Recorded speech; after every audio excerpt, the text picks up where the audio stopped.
सूचना र मनोरञ्जनको लागि नमुना खबर टिभी सदैव तपाईको साथमा। कृपया हामीलाई सब्स्क्राइब गर्न नभुल्नुहोला। घरमा चाडपर्वै नआउने, आएको दिन धेरै खाने, जुन दिन चाडपर्व आउँछ त्यो दिन धेरै खाने, कार्यक्रम भएको दिन धेरैले बोल्नेलाई त सजिलो, एक्लै बोले हुनुहुन्छ, सुन्नेको कान दुईटा मात्रै हुन्छ। सबैले बोलेको उहाँको ब्रेनले धान्छ कि धान्दैन भन्ने थाहा हुँदैन यता बोल्नेलाई, उहाँहरूले सुन्नु भएको छ कि छैन भन्ने नि थाहा हुँदैन। तर राखेको दिन चाहिँ हामी सबैले बोल्नुपर्ने हाम्रो परम्परा छ। बरु थोरैले बोलौँ, थोरै कुरा बोलौँ भन्ने मैले सुझावको रूपमा राख्न चाहेँ। खुसी लाग्यो निजगढका साथीहरूले आयोजना गर्नुभयो, म धन्यवाद दिन चाहन्छु। यो बागदेव निजगढ धेरै पहिला हामीले दलित सङ्गठन गरेको ठाउँ। मलाई अहिले पनि स्मरण छ, निजगढमा 56 सालतिर हुनुपर्छ, हामीले निजगढमा मन्दिर प्रवेश गऱ्यौँ। त्यतिखेर मन्दिर प्रवेश गर्नु भनेको सगरमाथा चढ्नु जत्तिकै थियो। अहिले चाहिँ अलि सजिलो छ। त्यतिखेर चाहिँ मन्दिर प्रवेश गर्नु भनेको मलाई लाग्छ सगरमाथा चढ्नु जत्तिकै हो। बहुत मुस्किलले निजगढको खैरघारी मन्दिर हामीले प्रवेश गऱ्यौँ। त्यो ऐतिहासिक एउटा चाहिँ कालखण्ड थियो, त्यो ऐतिहासिक सफलता पनि थियो। निजगढका साथीहरूले, पार्टीले धेरै सहयोग गर्नुभयो, निजगढका जनसमुदाय पनि लाग्नुभयो। हामीभन्दा अग्रणी हाम्रो गोपी नेपाली दाइहरू हुनुहुन्छ, उहाँहरू होइन। त्यतिखेर यी सन्तजीदेखि लिएर यो एउटा जमात थियो र त्यतिखेरको सहयोगले हामीले निजगढमा मन्दिर प्रवेश गऱ्यौँ। अहिले ती साथीहरूले फेरि धेरै दिनमा मलाई भेटघाट गर्ने अवसर दिनुभएको छ। मैले खुसी व्यक्त गर्न चाहन्छु, धन्यवाद दिन चाहन्छु। थोरै भेटघाटका कुरा गरौँ र जाउँ भन्ने इच्छा थियो, तर यहाँ त मैले धेरै कुरो सुनेर मलाई नि अलि धेरै कुरा बोलौँ जस्तो लाग्यो। अनुरोध गर्न चाहन्छु, तपाईँहरूले धैर्य गरेर सुनिदिनु होला। पट्यार लाग्न थाल्यो भने भनिदिनु होला, सङ्केत गर्नु होला, अब भयो है भन्नु होला है मलाई। तैपनि मैले छोटै नै कुरा गर्छु। खास गरी हाम्रो नेपालीमा एउटा उखान छ, बोल्नेको पिठो बिग्छ, नबोल्नेको चामल बिग्दैन। तपाईँ हामीले सबैको जिब्रोमा झुन्डिएको छ यो कुरा। कुरामा हामीले प्रयोग गर्छौँ, बोल्नेको पिठो बिग्छ, नबोल्नेको चामल बिग्दैन। हामी हो, हामी दलित हौँ भनेका छौँ, हामी पछाडि छौँ। मानव अधिकारको सूचाङ्कले सबै चिजमा हामीले पछाडि भन्छ। शिक्षादेखि लिएर अर्थदेखि लिएर सबै चिजमा हामी पछाडि छौँ। हामी पछाडि आफै पर्या होइन नि, हामीले कारण खोज्नु पर्यो। हामी आफै पछाडि पर्या हो त, रहरले पछाडि पर्या हो त, खुसीले पछाडि भएको हो त। जन्मिने कुरो खुसीको कुरो हो त, जातमा जन्मिने कुरो खुसीको कुरो हो, प्राकृतिक कुरो। खुसीले जन्मिन पाए त म पनि बाहुनमा जन्मिन्थेँ नि।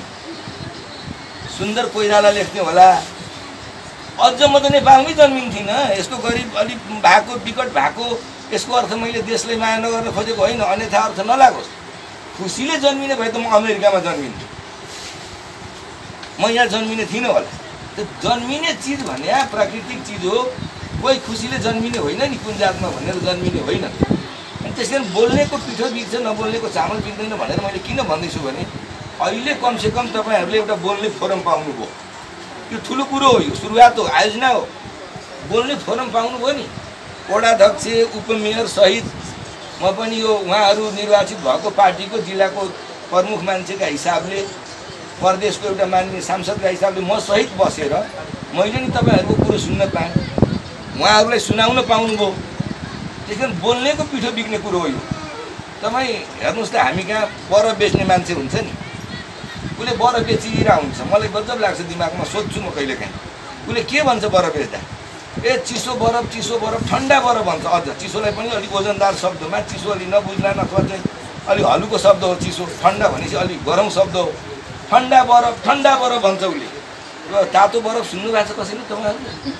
बरफ भनेकै ठन्डा भएपछि बरफ हुने हो, तातो बरफ त सुनेको छैन हामीले कसैले। अनि उसले मान्छेको ध्यान तान्नको लागि ठन्डा भन्ने हो। बरफ भनेको चिसै हुन्छ, सबलाई थाहा छ, तर उसले जोडले भन्छ ठन्डा बरफ, किनभने त्यो चिसोको लागि आओस् मान्छे भनेर भन्छ। त्यहाँदेखि आज तपाईँहरूले एउटा ध्यान तान्न सफल हुनुभएको छ। यो सुरुवात हो, यो राम्रो अभियानको सुरु भएको छ। उपमेयरले सुन्नु भएको छ, वडाध्यक्षले सुन्नु भएको छ, यहाँ पार्टीका यता साथीहरूले सुन्नु भएको छ, मैले पनि सुनेको छु, मैले नि नोट गरेँ। त्यसो भएको हुनाले यो कार्यक्रम एउटा सुरुवात भएको छ र बोल्नेको पिठो बिग्ने भएको हुनाले बोल्ने कुरो चाहिँ साथीहरू कहिले नछोड्नुहोस्। कुरा हुन्छ हुँदैन कति पुरा गर्छन् हेर्दै जाने, सङ्घर्ष गर्दै जाने। यो हामी राजनीति पार्टीमा लाग्दा एउटा गीत गाउँछौँ हामीले सिकाइन्थ्यो एउटा गीत के भनिन्थ्यो भने आकाश मुनि एक बारको जुनी यो फेरि आउँदैन, मरेपछि पाइने स्वर्ग हामीले चाहिँदैन। यो मरेपछि पाइने स्वर्गको पछाडि जुन हामी कुदिरहेको छौँ नेपाली समाज, त्यो हामीले चाहिँदैन। स्वर्ग यहीँ हो, हामीले यहीँ स्वर्ग बनाउन खोज्या हो। त्यसो भएको हुनाले यो कार्यक्रम चाहिँ पहिलो कुरो मेरो के हो भने यो कार्यक्रमको सुरुवात भएको छ। यस्तो कार्यक्रम निरन्तर राख्नु पर्यो। दलित साथीहरूले आयोजना गर्नु पर्यो। यस्तो कार्यक्रम आयोजना गर्ने, आफ्ना समस्या सुनाउने, उहाँहरूलाई आफ्ना माग पत्र पेश गर्ने, दर्ज गर्ने, यो कार्यक्रमले निरन्तर पाओस्। पहिलो कुरो मेरो यो। दोस्रो कुरो, हामी दलितको कार्यक्रम गर्दैछौँ। हाम्रो देशको 26 वटा जातीय समुदायलाई दलित भनिएको छ। हाम्रो देश आफैमा जाति भाषामा धनी छ। हाम्रो देशमा 102 वटा जातिहरू छन्, 96 वटा भाषा बोलिन्छ। यहाँ जनजाति पनि छ, दलित पनि छ, खस छ, आर्य छ, मधेसी छ, मुस्लिम छ, सबै भएको यो देश। अघि एउटाले राष्ट्रिय गान गाउन भन्दाखेरि गाउने कि नगाउने भन्दाखेरि मैले गाउँ किन भनिरहेको थिएँ भने त्यो राष्ट्रिय गानाले पनि यो जातिको एउटा सम्बोधन गर्छ। 100औं थुङ्गा फुलका हामी एउटै माला नेपाली, एउटै माला बनाउन खोज्या हो नि, तर मालामा त्यो फुल राख्नै चाहँदैनन्। केही फुललाई चाहिँ मान्छेले टाढै राख्छन्।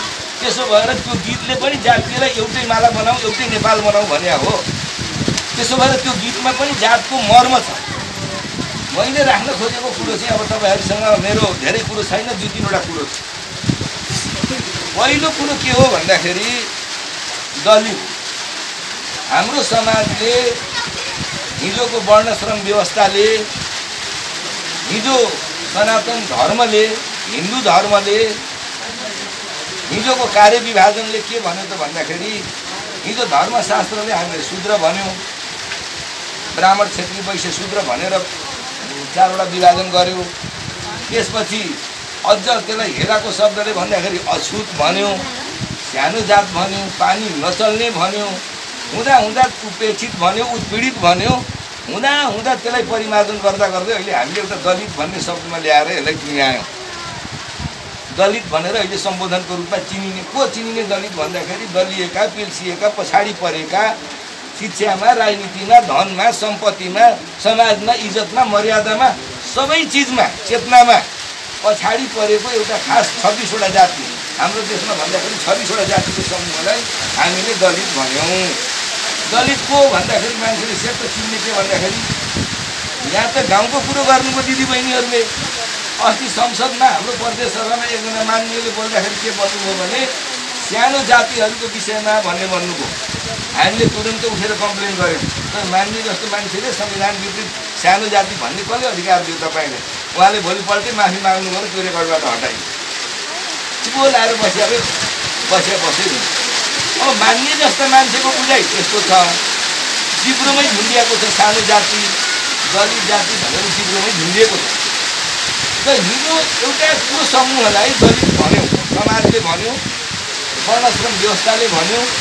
अब यो दलित भनेको भनेर मैले अलिकति पल्टाएर बुझाउन खोज्छु तपाईँलाई। अलिक पानीले डिस्टर्बै गरे हो, सुन्नु भएको छ?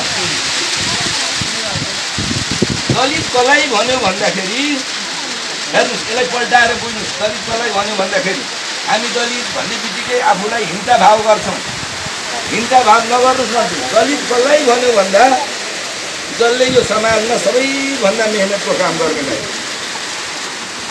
फलाम टिप्नेलाई, धातुको आविष्कार गर्नेलाई, कपडा सिएर अरूको लाज छोपिदिनेलाई, जुत्ता बनाइदिएर अरूको खुट्टा र ज्यानको सुरक्षा गरिदिनेलाई, गहना बनाएर सिँगार दिनेलाई, कपडा सिदिएर मान्छेलाई सुन्दर बनाइदिनेलाई, उसको लाज छोपिदिनेलाई, कृषिमा प्रयोग हुने जम्मै औजार बनाइदिनेलाई, भाँडा बनाइदिनेलाई, गहना बनाइदिनेलाई, कपडा धुनेलाई, अझ बाजा बजाउनेलाई, मनोरञ्जन गराइदिनेलाई, त्यसलाई दलित भन्यो। त्यो नराम्रो काम हो त भन्नुहोस् न? खेतीको कामको सामान बनाइदिने, पकाउने सामान बनाइदिने, धातुको आविष्कार गरिदिने, मूर्ति बनाइदिने, भाँडा बनाइदिने, औजार बनाइदिने, साँच्चै भन्नुहुन्छ भने त्यो हिजो फलामको खोजी गर्ने, आविष्कार गर्ने वैज्ञानिकहरू भनेको त्यही दलित हो। त्यो दलित नभएको भए आज फलाम प्रयोगमै आउने थिएन, त्यो संरचना नबनाइदिएको भए त्यो प्रयोगमै आउने थिएन। कपडा सिलाइ गरिदिने आज चाहिँ ड्रेस डिजाइनरहरू भएको छ, हिजो बाजा बनाइदिने, मनोरञ्जन गराइदिने, मान्छेलाई नाचौँ बनाइदिने, अनि त्यही बाजाहरूले बजाउँदा चाहिँ त्यो ठुलो कलाकार हुने, शम्भुजित भास्कोटा हुने, अनि त्यही बाजाहरूको जसले बाजाको जन्म दियो त्यो चाहिँ सानो हुने। तपाईँ हेर्नुहोस् त दलितले के चाहिँ नराम्रो काम गरेर त्यो समाज त उसले बचाएको रहेछ, पसिना बगाएर उसले कसैले लुट्या पनि होइन रहेछ, ठग्या पनि होइन रहेछ, ढाक्या पनि होइन रहेछ। उसले त पसिना बगाएर आफू पनि बाँच्ने, अरूलाई नि बचाउने, सिँगै संसारको खेती हुने। आज पो औजार कलकारखानाहरू भयो, हिजो त थिएन कहीँ पनि कलकारखाना। यदि दलितले काम नगर्यो भने यो समाजै नचल्ने थियो, कसैले धाक लाएर फुर्ती लाएर हुँदैन, समाजै चल्दैन थियो, खेती नै हुँदैन। त हिजो यो समाजलाई बचाउने, विकास गर्ने, समृद्ध बनाउने, समाजको निर्माण गर्ने, मान्छेलाई सिँगार दिने, मनोरञ्जन गराउने सबै क्षेत्र। अब तराईका दलितहरू हेर्नुहोस्, सुडिनीको काम जम्मै तराईको चमार जातिका दलित महिलाले गर्थे, लुगा धुने काम धोबीले गर्थे। काठमाडौँमा हेर्नुहोस् त टोइलेट सफा गर्ने काम, सफा सुग्घर गरिदिने काम कसले गर्थ्यो भन्दाखेरि अहिले पनि त्यहाँ मेस्तर पोडे च्यामेले गर्छ। अनि सफा गरिदिने मान्छे चाहिँ सानो हुने, फोहोर गर्ने मान्छे ठुलो हुने, मेहनत गरेर पसिना बगाएर खाने मान्छे सानो हुने। हाम्रो देश विकास नभएको कारण थाहा छ तपाईँले? मेहनत गर्ने मान्छे कहिले खुसी भएन, कहिले उसले राम्रो ज्याला पाएन। जो समाजको लागि जरुरी छ, परिश्रमी छ, मजदुर छ, मेहनतिलो छ, उसले समाजमा आफ्नो ज्याला कहिले पाएन, कहिले खुसी भएन, उसको मन कहिले फुरेन। अनि उसको मन नफुरेपछि यो समाज अगाडि बढ्दैन, विकासै हुँदैन। त्यसो भएको हुनाले हामी त के गर्व गरौँ भने हामी ठगी ढाँटी नखाने दलित भनेको श्रमजीवी हो, परिश्रमी हो। हामीले यो समाज बनायौँ, हामीले यो समाजको निर्माण गऱ्यौँ, हामीबाट यो समाज अगाडि बढेर समृद्ध बन्यो। त्यसो भएको हुनाले के बुझौँ भने यो जातीय विभेद जुन गरिएको छ, किन गरिएको छ भन्ने कुरा बुझ्न जरुरी छ। हामी हिंसाबोध नगरौँ, हामी के बोधौँ भने हामी कलाकार हौँ, हामी शिल्पी हौँ, सृजनशीलताका मालिक हौँ, हामी हिजोका इन्जिनियरका पुर्खा हामी हौँ, यसरी बुझ्नु पर्यो। त्यसो भएको हुनाले यसमा हामीले गौरव गरौँ कि हामी पसिना बगाएर खाने मान्छेहरू हौँ, ठगेर ढाँटेर लुटेर लुछेर खाने मान्छे होइनौँ भनेर हामीले हाम्रो श्रममा गर्व गरौँ। अब समाजका हिजोका चलाक ठालुहरूले यसलाई जातीय विभाजनको रूपमा लगे, पेसाको रूपमा लगे।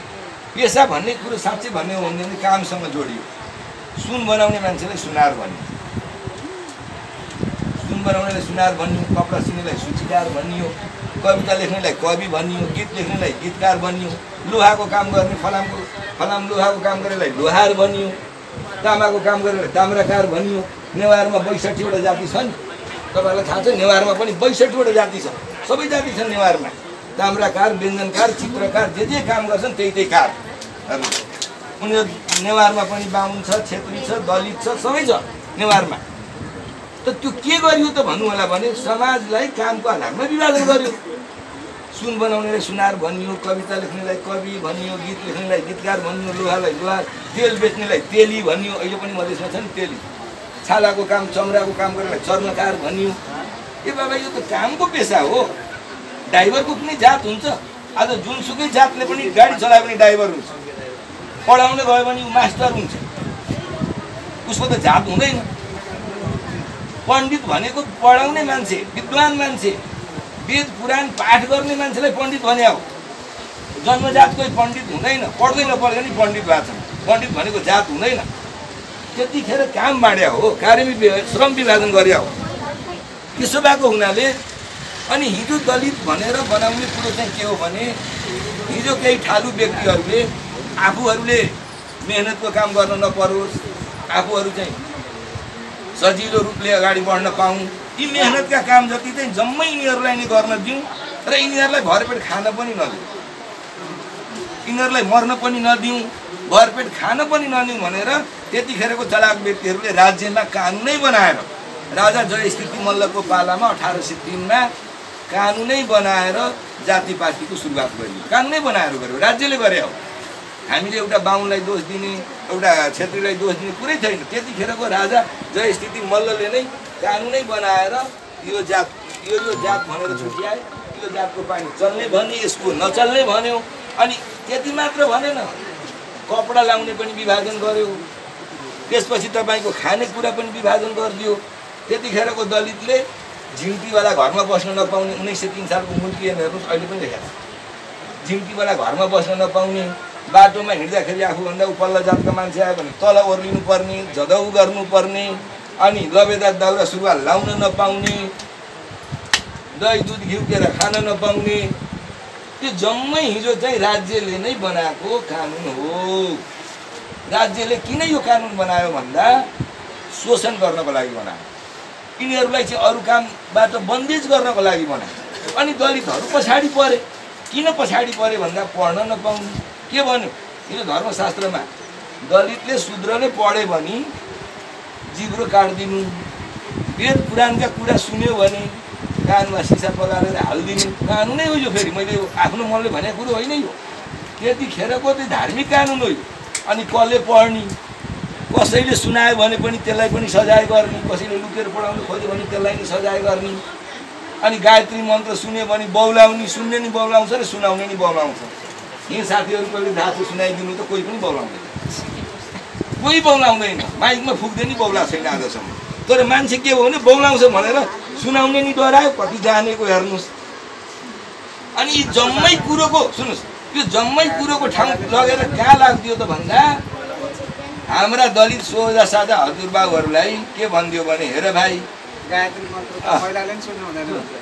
त्यो जम्मै लगेर कहाँ भनिदियो भन्दा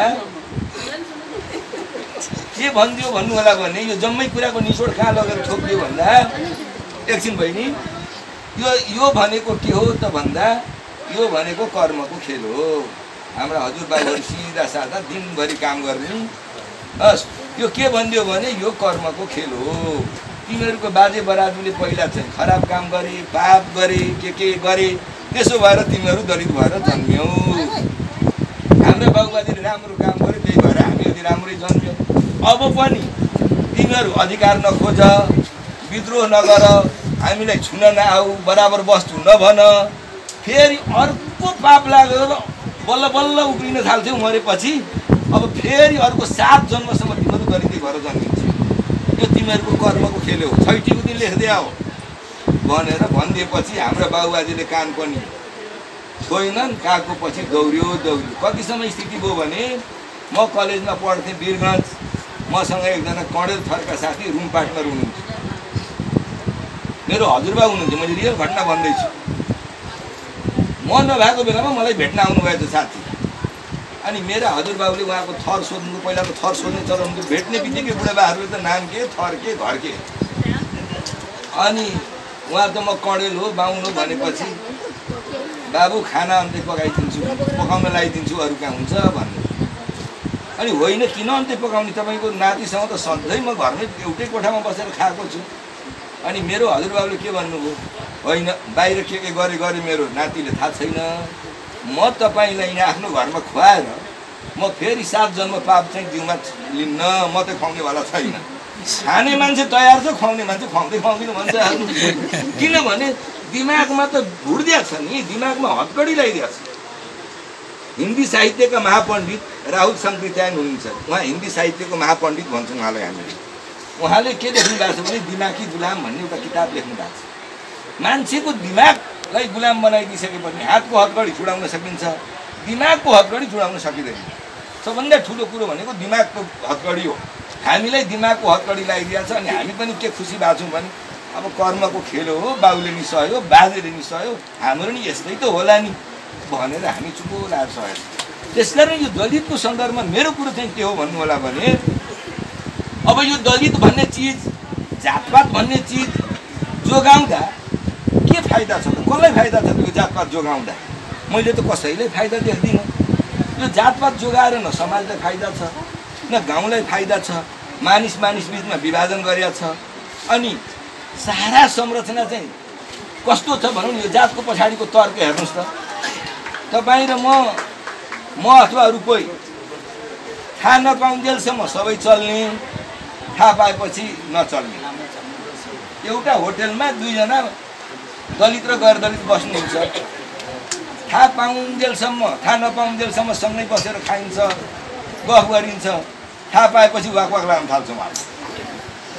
तपाईँ भनिदिनुहोस् म फलानु जातको भनिसकेपछि ओहो भन्ने लाग्नु सुरु हुन्छ। त्यो थाहा नपाउन्जेलसम्म केही हुँदैन। हेर्नुहोस् है यो हो। अनि कस्तो सजिलो छ हेर्नुहोस् समाजमा, हेर्नुहोस् त समाजमा श्रम चल्ने, सिप चल्ने, रगत चल्ने चल्छ नि हाम्रो समाजमा। श्रम पनि चलिया छ, सिप पनि चलिया छ, रगत पनि चलिया छ। किनभने रगतका जे ग्रुप हुन्छ नि, मेरो ओपोजिटिभ हो, कुनै मान्छेलाई मैले धेरै ठाउँमा रक्तदान गरेको छु, अब मेरो रगत जुनसुकै जातलाई चढाइदियो नि भइहाल्छ, रगत नै चल्छ। यो दलितको रगत, दलितको पनि जातीय कुरोमा तर्क, विज्ञानसम्मत तर्क कहीँ पनि छैन। विज्ञानसम्मत तर्क कहीँ पनि छैन दलितको सन्दर्भमा। त्यसो भएको हुनाले यो हिजो समाजले एक खालको यो शोषण गर्नको लागि, हामी ढुक्क भएर भन्न सक्छौँ, शोषण गर्नको लागि, कज्याउनको लागि, लाटा सोझा मान्छेलाई चाहिँ मेहनतको काम गरिराख भन्नको लागि, अरू काम गर्न नदिनको लागि। अनि हिजो दलित तपाईँको, हिजो दलितहरू पछाडि परे भनेर हामी चिन्ता गर्छौँ नि, पछाडि परेको होइन पारिएको। मैले अघि भने नि पढ्न निषेध, सम्पत्ति कमाउन निषेध, अनि व्यापार व्यवसाय गर्न निषेध, जागिर खान निषेध, अनि पुर्ख्यौली पेसा मात्रै गरेर बस भनेपछि अनि त्यो मान्छे कहाँबाट अगाडि बढ्छ? निषेधै गरे हो हिजो पढ्न, गरिदिएकै हो। तपाईँले म उदाहरणको रूपमा भन्न चाहन्छु, इतिहासमा यो दलितको पहिलो सङ्गठन गर्ने मान्छे भनेको बागलुङका सर्वजित विश्वकर्मा भन्छौँ हामी। नेपालमा यो दलितको पहिलो सङ्गठन गर्ने, यो चाहिँ चिन्ता गर्ने, सङ्गठन गर्ने, अब हामी अगाडि बढ्नुपर्छ भन्ने मान्छे भगत सर्वजित विश्वकर्मा हुन् बागलुङ। उनले हिजो यो वेदमा के रहेछ त भनेर जान्नको लागि जात ढाँटेर गएर बनारसमा वेद पाठ गरेछन्, आचार्य भएछन्। आचार्य भएर आइसकेपछि उहाँलाई पनि अलिक उग्र थियो, उहाँले गएर चाहिँ टुडी खेलमा च्यालेन्ज गर्नुभयो के, ल को छ मसँग सशास्त्र गर्न आऊ, सशास्त्र भनेको शास्त्रमा कम्पिटिसन गर्न आऊ भन्नुभयो। यो भनिसकेपछि राणा सरकारले उनलाई जेल हाल्यो, जेलमै मर्यो। पहिलो यो दलितको सङ्गठनकर्ता सर्वजित विश्वकर्मा। आज लोकतन्त्र आइसकेपछि कम्युनिस्ट पार्टीको सरकारले उहाँको नाममा हुलाक टिकट सार्वजनिक गरेका छ। अहिले भगत सर्वजित सिप विकास कार्यक्रम भनेर हरेक जिल्लाको घरेलु उद्योग कार्यक्रमले चलाउँछ, हरेक जिल्लाले चलाउँछ। त्यसो भएको हुनाले यो दलितको बारेमा हाम्रो पहिलो भरमा के अन्त हुनु पर्यो भने हामी मानिस हौँ, यो हिजो समाजले निर्माण गरेको कुरो हो, यो कुनै धर्मशास्त्रमा पनि छैन, कुनै धार्मिक कानुनमा पनि छैन। यो हामीलाई पछाडि पार्नको लागि हिजोका चलाक व्यक्तित्वहरूले गरेको चिज हो। पहिलो कुरो यो बुझौँ। अर्को, अब यो दलितको कुरोमा मलाई के लाग्छ भन्नु होला भने नि, यो विज्ञानको जति विकास भइरहेछ नि, यो विकासले पनि दलितहरू आफै गएर दलित हुन थाल्छ। यो विज्ञानको जुन विकास भइरहेछ हाम्रो बिचमा, अब मान्छे चाहिँ अब टाढिएर बस्न सक्दैन। किन सक्दैन भने अब विज्ञानको विकास हेर्नुहोस्, बिजुलीको तार पण्डित बाको भान्सामा पनि झुन्डिया छ, दलितको भान्सामा पनि तार त जोडिएर झुन्डिया छ नि। पानीको पाइप सबैको घर घरमा झुन्डिया छ नि, टेलिफोनको तार घर घरमै झुन्डिया छ। यो विज्ञानको विकासले पनि अब मान्छे टाढिएर बस्न सक्दैन।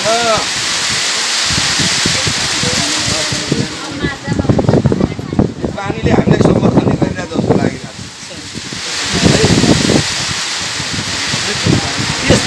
छ। त्यसपछि यातायातकै कुरा गरौँ है। यो विज्ञानको विकासमा मैले गाडीको कुरो गरेँ। गाडीको कुरो हिजो मान्छे टाढिएर बस्थे है। अब बागदेवबाट एकछिनको लागि मैले भने बागदेवबाट बजार हिँड्नु पर्यो, छोरीलाई कसरी लिएर जानु पर्यो, चाहे बाहुन होस्, छेत्री होस्, दलित होस्, त्यो बस चाहिँ एउटै हुन्छ। अनि बसको सिटमा घुँडा जोडेर बस्नु पर्यो, कि त त्यो बसै छोड्नु पर्यो, यहाँ दलित चढेको छ म त्यो बसमा चढ्दिनँ भन्न सक्नु पर्यो है। जुनमा नि एउटा दलित चढेकै हुन्छ हेर्नुहोस् है, कि त त्यो म बसै छोड्छु भन्नु पर्यो, होइन भने उसले लगेको कसरी त म छोइयो। त्यस कारण विज्ञानको विकासले पनि हामीलाई सपोर्ट गरिरहेको छ, यो जातीय कुरोलाई अन्त्य गर्नको लागि सपोर्ट गरिरहेको छ। र अब आयो कुरो के हो भने यो जातीय प्रथा एक दिन समाप्त हुन्छ।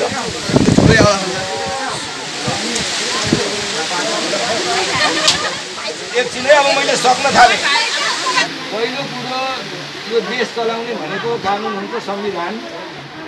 संविधानमा सबै नागरिक बराबर छन् है, तपाईँहरूले बुझ्नुपर्ने कुरो। संविधानमा सबै नागरिक बराबर छ। संविधानमा कोही सानो ठुलो छैन। नेपालमा जातीय छुवाछुत कसुर सजाय ऐन भनेर एउटा कानुन छ। त्यो कानुन भनेको के हो भने कसैले कसैलाई जातको आधारमा भेदभाव गरेमा, चाहे त्यो धारा होस्, मन्दिर होस्, सार्वजनिक ठाउँ होस्, चाहे व्यक्तिगत घर होस्, कसैले कसैलाई जातको आधारमा छुवाछुतको भेदभाव गरेमा छुवाछुत कसुर सजाय ऐन अनुसार कानुन लाग्छ। अब हामी निवेदनै दिन जाँदैनौँ, गाउँमै मिलाइदिउँ भन्छौँ, भयो भयो मिल्यौँ भन्छौँ। त्यस कारण कानुनमा सबै नागरिक बराबर छ। तेस्रो कुरो, हाम्रो देश छुवाछुत मुक्त राष्ट्र घोषणा भएको छ। अर्को कुरो, संविधानमा दलितहरूका लागि एकपटक भूमिहीन दलितहरूको लागि भूमि दिइनेछ भनेर कानुनमै संविधानमै लेखिएको छ। अहिले त्यो आयोग पनि बन्यो। ऊर्जा दिने अधिकार गाउँपालिकालाई छ, नगरपालिकालाई छ। त्यो आयोगले छानबिन सुरु गरिसकेपछि अब यो